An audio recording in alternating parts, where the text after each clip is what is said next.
5 ತಿಂಗಳಿಗೆ ಅಟಲ್ ಸೇತುವೆ ಗಡಗಡ. ಕಳಪೆ ಸೇತುವೆಯನ್ನ ಉದ್ಘಾಟಿಸಿದ್ರ ಪ್ರಧಾನಿ ನರೇಂದ್ರ ಮೋದಿ. 17,000 ಕೋಟಿ ಯೋಜನೆ, ಬ್ರಹ್ಮಾಂಡ ಭ್ರಷ್ಟಾಚಾರದ ವಾಸನೆ. ಬಿರುಕು ಬಿಟ್ಟ ಸೇತುವೆ, ಕಾಂಗ್ರೆಸ್ ಆರೋಪ ನಿಜಾನ? ಮೋದಿ ಸರ್ಕಾರದ ವಿರುದ್ಧ ಭ್ರಷ್ಟಾಚಾರದ ಬಾಣ. ನಮಸ್ಕಾರ ವೀಕ್ಷಕರೇ, ನೀವು ನೋಡ್ತಾ ಇದ್ದೀರಾ ಗ್ಯಾರಂಟಿ ನ್ಯೂಸ್. ನಾನು ರಾಮ್ ಬಡ್ಗೇರ್. ನರೇಂದ್ರ ಮೋದಿ ಸರ್ಕಾರದ ವಿರುದ್ಧ ಬಹಳಷ್ಟು ಆರೋಪಗಳು ಕೇಳಿ ಬರ್ತಾ ಇರೋದನ್ನು ನಾವು ಗಮನಿಸ್ತಾ ಇದ್ದೇವೆ. ಅಂದರೆ ಆರೋಪಗಳು ಮಾತ್ರ, ಎಲ್ಲೋ ಒಂದು ಕಡೆ ವಿರೋಧ ಪಕ್ಷಗಳು ಮಾತನಾಡಬೇಕು, ಆರೋಪ ಮಾಡಬೇಕು, ಮಾಡ್ತಾ ಇರ್ತವೆ, ಎಲ್ಲವೂ ಓಕೆ. ಆದರೆ ಈಗ ಒಂದು ವಿಚಾರ ಬಹಳಷ್ಟು ಮುನ್ನೆಲೆಗೆ ಬಂದಿದೆ. ಏನಪ್ಪ ಅಂತ ಅಂದರೆ, ಕಳೆದ 5 ತಿಂಗಳ ಹಿಂದೆಯಷ್ಟೇ ಉದ್ಘಾಟನೆಗೊಂಡಿದ್ದಂಥ ಒಂದು ಸೇತುವೆ, ಭಾರತದ ಅತಿ ಉದ್ದದ ಅಟಲ್ ಸೇತು ವಿಚಾರ ಈಗ ಮುನ್ನೆಲೆಗೆ ಬಂದಿದೆ. 17,000 ಕೋಟಿ ರೂಪಾಯಿ ವೆಚ್ಚದಲ್ಲಿ ನಿರ್ಮಾಣ ಮಾಡಲಾಗಿದ್ದಂಥ ಈ ಸೇತುವೆ ಈಗ ಬಿರುಕು ಬಿಟ್ಟಿದೆ. ಅನ್ಬಿಲಿವೇಬಲ್. ಎಷ್ಟೋ ವರ್ಷಗಳು ಬೇಕಾಗಿತ್ತು ಈ ಒಂದು ಸೇತುವೆಯನ್ನು ನಿರ್ಮಾಣ ಮಾಡೋದಕ್ಕೆ. ಅದ್ಭುತವಾಗಿ ಕಟ್ಟಿದ್ದಾರೆ, ಇದು ಭಾರತದ ಹೆಮ್ಮೆ ಅಂತೆಲ್ಲ ನಾವು ಮಾತನಾಡ್ಕೊಳ್ತಾ ಇದ್ವಿ. ಬಹಳ ಖುಷಿಯಾಗಿತ್ತು. ಇಡೀ ಪ್ರಪಂಚದಲ್ಲೇ ನಾವು ಕೂಡ, ಅಂದರೆ ಭಾರತ ಕೂಡ ಎಷ್ಟು ಮುಂದುವರಿತಾ ಇದೆ ಅಂತ ಹೇಳಿ ಎಲ್ಲ ಕಡೆ ಮೋದಿಯವರು ಕೂಡ ಮಾತನಾಡಿದ್ರು, ಎದೆ ಉಬ್ಬಿಸಿಕೊಂಡು. ಈ ಅಟಲ್ ಸೇತುವೆಯನ್ನು ಅವರು ತೆಗೆದುಕೊಂಡೇ ಮಾತನಾಡಿದರು. ಅದಾದ ನಂತರ ಸಾಕಷ್ಟು ಸೆಲೆಬ್ರಿಟಿಗಳು ಕೂಡ ಅಲ್ಲಿಗೆ ಹೋಗಿ ವಿಡಿಯೋ ರೆಕಾರ್ಡಿಂಗ್ ಮಾಡಿಕೊಂಡು ಹಾಡಿ ಹೊಗಳಿದ್ರು ಅಟಲ್ ಸೇತುವಿನ ಬಗ್ಗೆ. ಆದರೆ ಈಗ ಒಂದು ವಿಚಾರ ಮುನ್ನೆಲೆಗೆ ಬಂದಿರೋದು, ಅದು ಕೂಡ ವಿಡಿಯೋ ಸಮೇತ. ಅಟಲ್ ಸೇತು ಏನಿದೆಯಲ್ಲ, ಬಿರುಕು ಬಿಟ್ಟಿದೆ. ಎಲ್ಲರಿಗೂ ಶಾಕ್ ಆಗಿಬಿಟ್ಟಿದೆ. ಏನಪ್ಪ ಇದು, 17,000 ಕೋಟಿ ವೆಚ್ಚದಲ್ಲಿ ಅಟಲ್ ಸೇತು ನಿರ್ಮಾಣ ಆಗಿದೆ. ಹಾಗಾದರೆ ನುಂಗ್ಬಿಟ್ರ ದುಡ್ಡನ್ನು, ಭ್ರಷ್ಟಾಚಾರ ಮಾಡಿಬಿಟ್ರ? ಇಲ್ಲಿಯೂ ಕೂಡ ಕಳಪೆ ಕಾಮಗಾರಿ ನಡೆದಿದೆ ಅನ್ನೋದಕ್ಕೆ ಬಹಳ ಸ್ಪಷ್ಟವಾಗಿ ಉದಾಹರಣೆ ಅಥವಾ ಸಾಕ್ಷಿ ಕಣ್ಣ ಮುಂದೆನೇ ಇದೆ. ಬಿರುಕು ಬಿಟ್ಟಿದೆ. ಕೇವಲ 5 ತಿಂಗಳ ಹಿಂದೆಯಷ್ಟೇ ಸ್ವತಃ ಪ್ರಧಾನಿ ನರೇಂದ್ರ ಮೋದಿ ಅವರು ಉದ್ಘಾಟನೆ ಮಾಡಿದ್ದಂಥ ಸೇತುವೆ ಇದು. ಇವತ್ತು ಆ ಸೇತುವೆ ಬಿರುಕು ಬಿಟ್ಟಿದೆ. ಬಿರುಕು ಬಿಟ್ಟಿದೆ ಅಂದರೆ ಏನಪ್ಪ ಅರ್ಥ? ಸರಿಯಾದಂಥ ಸಿಮೆಂಟು ಮತ್ತು ಜಲ್ಲಿ ಅದೆಲ್ಲ ಬಳಸಿಲ್ಲ, ಕಬ್ಬಿಣವನ್ನು ಸರಿಯಾಗಿ ಬಳಸಿಲ್ಲ. ಅಂದರೆ ಇಲ್ಲಿಯೂ ಕೂಡ ಭ್ರಷ್ಟಾಚಾರ, ಅಕ್ರಮ ನಡೆದಿದೆ. 17,000 ಕೋಟಿ ರೂಪಾಯಿ ಇದಕ್ಕೆ ವೆಚ್ಚ ಆಗಿರೋದು. ಎಲ್ಲಿ ಹೋಯಿತು ಆ ದುಡ್ಡು? ಸುಮ್ಮನೆ ಲೆಕ್ಕ ಕೊಟ್ಟು ಎಲ್ಲವನ್ನ ನುಂಗುಬಿಟ್ರ? ಹಾಗಾದರೆ ನಾವು ಮಾಡ್ತಾ ಇರುವಂಥ ಪ್ರಶ್ನೆ ಅಲ್ಲ, ಇದು ಕಾಂಗ್ರೆಸ್ ಮಾಡ್ತಾ ಇರುವಂಥ ಪ್ರಶ್ನೆ.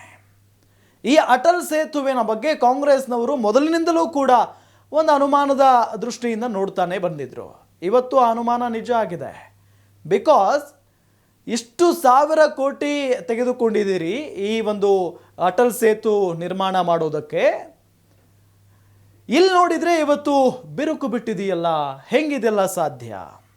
ಬ್ರಹ್ಮಾಂಡ ಭ್ರಷ್ಟಾಚಾರ ನಡೆದಿದೆ ಅಂತ ಹೇಳಿ ಮಹಾರಾಷ್ಟ್ರ ಸರ್ಕಾರದ ಮೇಲೆ ಬಹಳಷ್ಟು ಆಕ್ರೋಶವನ್ನು ವ್ಯಕ್ತಪಡಿಸ್ತಾ ಇದ್ದಾರೆ ಕಾಂಗ್ರೆಸ್ನ ನಾಯಕರುಗಳು. ನೋಡಿ, 5 ತಿಂಗಳ ಹಿಂದೆ ಮಾತ್ರ ಈ ಒಂದು ಅಟಲ್ ಸೇತು ಉದ್ಘಾಟನೆಯಾಗಿತ್ತು. ಅದು ಕೂಡ ಜನವರಿ 12, ಇದೇ ವರ್ಷ 2024 ಜನವರಿ 12ರಂದು ಸ್ವತಃ ನರೇಂದ್ರ ಮೋದಿಯವರೇ ಉದ್ಘಾಟನೆ ಮಾಡ್ತಾರೆ.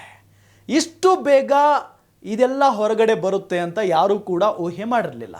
ಇಷ್ಟು ಬೇಗ ಕಳಪೆ ಕಾಮಗಾರಿಯ ಬಗ್ಗೆ ಎಲ್ಲರಿಗೂ ಗೊತ್ತಾಗುತ್ತೆ ಅಂತ ಹೇಳಿ ಯಾರು ಕೂಡ ಊಹೆ ಮಾಡಿರಲಿಕ್ಕೆ ಸಾಧ್ಯ ಇರಲಿಲ್ಲ. ಈಗ ಆ ಬಿರುಕನ್ನು, ಈ ಒಂದು ಬಿರುಕು ಬಿಟ್ಟ ವಿಚಾರವನ್ನು ಮಹಾರಾಷ್ಟ್ರ ಕಾಂಗ್ರೆಸ್ ಅಧ್ಯಕ್ಷ ನಾನಾ ಪಟೋಲೆ ಬಯಲು ಮಾಡಿದ್ದಾರೆ. ಮಹಾರಾಷ್ಟ್ರದ ಕಾಂಗ್ರೆಸ್ ಪಕ್ಷದ ಅಧ್ಯಕ್ಷ ನಾನಾ ಪಟೋಲೆ ಅವರು ಈ ಬಿರುಕು ಬಿಟ್ಟಿರುವ ವಿಚಾರವನ್ನ ಇಡೀ ಜಗತ್ತಿಗೆ ಗೊತ್ತಾಗುವಂತೆ ಮಾಡಿದ್ದಾರೆ. ಸ್ಥಳಕ್ಕೆ ಭೇಟಿ ನೀಡಿ ಪರಿಶೀಲನೆಯನ್ನ ನಡೆಸ್ತಾರೆ ನಾನಾ ಪಟೋಲೆ. ಪ್ರಧಾನಮಂತ್ರಿ ನರೇಂದ್ರ ಮೋದಿ ಅವರು ತಿಂಗಳುಗಳ ಹಿಂದೆಯಷ್ಟೇ ಉದ್ಘಾಟಿಸಿದಂಥ ಅಟಲ್ ಸೇತುವೆಯ ರಸ್ತೆ ಬಿರುಕು ಬಿಟ್ಟಿರುವುದು ಅತ್ಯಂತ ಕಳವಳಕಾರಿಯಾಗಿದೆ. ಹೆಚ್ಚಿನ ಸಂಖ್ಯೆಯ ಬಿರುಕುಗಳು ಪ್ರಯಾಣಿಕರಲ್ಲಿ ಭೀತಿಯ ವಾತಾವರಣವನ್ನು ಸೃಷ್ಟಿಸಿವೆ ಅಂತ ಹೇಳಿ ಅವರು ಈ ಸಂದರ್ಭದಲ್ಲಿ ಮಾತನಾಡಿದ್ದಾರೆ. ಬಹಳಷ್ಟು ವಾಹನಗಳು ಆ ಸೇತುವೆಯ ಮೇಲೆ ಓಡಾಡ್ತಾ ಇದ್ದಾವೆ. ಹೆಚ್ಚು ಕಡಿಮೆ ಆದರೆ ಎಲ್ಲರೂ ಸಮುದ್ರದ ಪಾಲು, ಸತ್ತು ಹೋಗ್ತಾರೆ. ಯಾರು ಜವಾಬ್ದಾರಿ ಹಾಗಾದ್ರೆ ಇದಕ್ಕೆ? ಅಟಲ್ ಸೇತು ಭಾರತದ ಅತಿ ಉದ್ದದ ಸಮುದ್ರ ಸೇತುವೆ, ನಿಮಗೆಲ್ಲ ಗೊತ್ತಿರುವಂಥ ವಿಚಾರ. 21.8 ಕಿಲೋಮೀಟರ್ ಉದ್ದ ಇದೆ. ಈ ಪೈಕಿ 16.5 ಕಿಲೋಮೀಟರ್ ರಸ್ತೆ ಸಮುದ್ರದ ಮೇಲಿದೆ. 21.8 ಕಿಲೋಮೀಟರ್ ಉದ್ದ ಇದೆ ಈ ಸೇತುವೆ. ಈ ಪೈಕಿ 16.5 ಕಿಲೋಮೀಟರ್ ರಸ್ತೆ ಸಮುದ್ರದ ಮೇಲಿದೆ. ಈ ಸೇತುವೆ ಮೇಲೆ ಪ್ರತಿದಿನ 70,000ಕ್ಕೂ ಹೆಚ್ಚು ವಾಹನಗಳು ಸಂಚಾರವನ್ನ ಮಾಡ್ತವೆ. ಪ್ರತಿದಿನ 70,000ಕ್ಕೂ ಹೆಚ್ಚು ವಾಹನಗಳು ಸಂಚರಿಸ್ತವೆ. ಬಿಹಾರದ ಅರಾರಿಯಾ ಜಿಲ್ಲೆಯಲ್ಲಿ ಹೊಸದಾಗಿ ನಿರ್ಮಿಸಲಾದ ಸೇತುವೆಯೊಂದು ಕುಸಿದು ಬಿದ್ದಿತ್ತು. ನಿಮಗೆಲ್ಲ ಆ ಮಾಹಿತಿ ಇದ್ದೇ ಇರುತ್ತೆ. ಅದರ ಬೆನ್ನಲ್ಲೇ ಅಟಲ್ ಸೇತುವೆಯ ರಸ್ತೆಯಲ್ಲಿ ಬಿರುಕು ಕಾಣಿಸಿಕೊಂಡಿರೋದು ಎಲ್ಲರಲ್ಲೂ ಕೂಡ ಆತಂಕ ಹೆಚ್ಚಾಗುವಂತೆ ಮಾಡಿದೆ. ಚುನಾವಣೆಗೂ ಮುನ್ನ ನಟಿ ರಶ್ಮಿಕಾ ಮಂದಣ್ಣ ಇದೇ ಅಟಲ್ ಸೇತುವೆಯನ್ನ ತೋರಿಸಿ ಬಿಜೆಪಿಯ ಅಭಿವೃದ್ಧಿಯನ್ನ ಕೊಂಡಾಡಿದ್ರು. ಎಷ್ಟು ಅದ್ಭುತವಾಗಿದೆ ಈ ಸೇತುವೆ, ನಮ್ಮ ಭಾರತ ಎಷ್ಟು ಮುಂದುವರಿತಾ ಇದೆ ನರೇಂದ್ರ ಮೋದಿ ಅವರ ಕಾಲದಲ್ಲಿ ಅಂತ ಹೇಳಿ ಹಾಡಿ ಹೊಗಳಿದ್ರು ನ್ಯಾಷನಲ್ ಕ್ರಶ್ ರಶ್ಮಿಕಾ ಮಂದಣ್ಣ ಅವರು. ಈಗ ನಟಿ ರಶ್ಮಿಕಾ ಅವರನ್ನು ಸಖತ್ ಟ್ರೋಲ್ ಮಾಡಲಾಗ್ತಾ ಇದೆ. ಏನಮ್ಮ ರಶ್ಮಿಕಾ, ನೀನು ಈಗ ಹೇಳಿದ್ದೆ, ಈಗೇನು ಹೇಳ್ತೀಯಾ? ಹಾಡಿ ಹೊಗಳಿದ್ದೆಲ್ಲ ಆ ಸಮಯದಲ್ಲಿ, ಈಗೇನಮ್ಮ ನೀನು ಹೇಳ್ತೀಯಾ ಅಂತ ಹೇಳಿ ಸಖತ್ ಟ್ರೋಲ್ ಮಾಡಲಾಗ್ತಾ ಇದೆ. ಅದರಲ್ಲೂ ಕಾಂಗ್ರೆಸ್ ನಾಯಕರಂತೂ ರಶ್ಮಿಕಾ ಅವರ ವಿರುದ್ಧವೂ ಕೂಡ ಆಕ್ರೋಶವನ್ನು ವ್ಯಕ್ತಪಡಿಸ್ತಾ ಇದ್ದಾರೆ. ಕಳಪೆ ಕಾಮಗಾರಿಯ ಬಗ್ಗೆ ಹಾಡು ಹೊಗಳಿದ್ರ ರಶ್ಮಿಕಾ ಮಂದಣ್ಣ ಅವರೇ ನೀವು ಅಂತ ಹೇಳಿ ಈ ಸಂದರ್ಭದಲ್ಲಿ ಕಾಂಗ್ರೆಸ್ ನಾಯಕರು ಕೂಡ ಪ್ರಶ್ನೆ ಮಾಡ್ತಾ ಇದ್ದಾರೆ. ನಿಜಕ್ಕೂ ಆಶ್ಚರ್ಯ ಆಗ್ತಾ ಇದೆ. ಈ ಒಂದು ಸೇತು ನಿರ್ಮಾಣ ಆದಂಥ ಸಂದರ್ಭದಲ್ಲಿ ಎಷ್ಟು ಸಂತೋಷವಾಗಿತ್ತೋ, ಉದ್ಘಾಟನೆ ಆದಂಥ ಸಂದರ್ಭದಲ್ಲಿ ಇಡೀ ಭಾರತ ಎಷ್ಟು ಹೆಮ್ಮೆಯನ್ನು ಪಟ್ಕೊಂಡಿತ್ತೋ, ಅದೆಲ್ಲವೂ ಕೂಡ ಈಗ ನಿರಾಸೆ ಆಗಿ ಹೋಗ್ಬಿಟ್ಟಿದೆ, ಮಣ್ಣು ಪಾಲಾಗಿ ಹೋಗ್ಬಿಡ್ತು. 17,000 ಕೋಟಿ ರೂಪಾಯಿ ವೆಚ್ಚದಲ್ಲಿ ನಿರ್ಮಾಣ ಆಗಿದೆ ಈ ಸೇತುವೆ. ಯಾರ ಹಣ ಅದು? ನಮ್ಮ ಹಣ, ಸಾರ್ವಜನಿಕರ ಹಣ ಅದು. ಆ ಹಣದಲ್ಲಿ ಎಷ್ಟು ಉಪಯೋಗ ಮಾಡ್ಕೊಂಡಿದ್ದೀರಿ, ಎಷ್ಟು ದುರುಪಯೋಗವನ್ನು ಪಡಿಸ್ಕೊಂಡಿದ್ದೀರಿ, ಎಷ್ಟು ಹಣವನ್ನು ನೀವು ನುಂಗಿದ್ದೀರಿ ಅಂತ ಹೇಳಿ ಈಗ ಕಾಂಗ್ರೆಸ್ನವರು ಕೂಡ ಪ್ರಶ್ನೆ ಮಾಡುವಂಥ ಪರಿಸ್ಥಿತಿ. ಮಹಾರಾಷ್ಟ್ರ ಸರ್ಕಾರದ ವಿರುದ್ಧ ಕಾಂಗ್ರೆಸ್ನ ನಾಯಕರೆಲ್ಲ ಛೀತು ಅಂತ ಉಗಿತಾ ಇದ್ದಾರೆ. ಭ್ರಷ್ಟಾಚಾರದ ಆರೋಪವನ್ನು ಮಾಡ್ತಾ ಇದ್ದಾರೆ.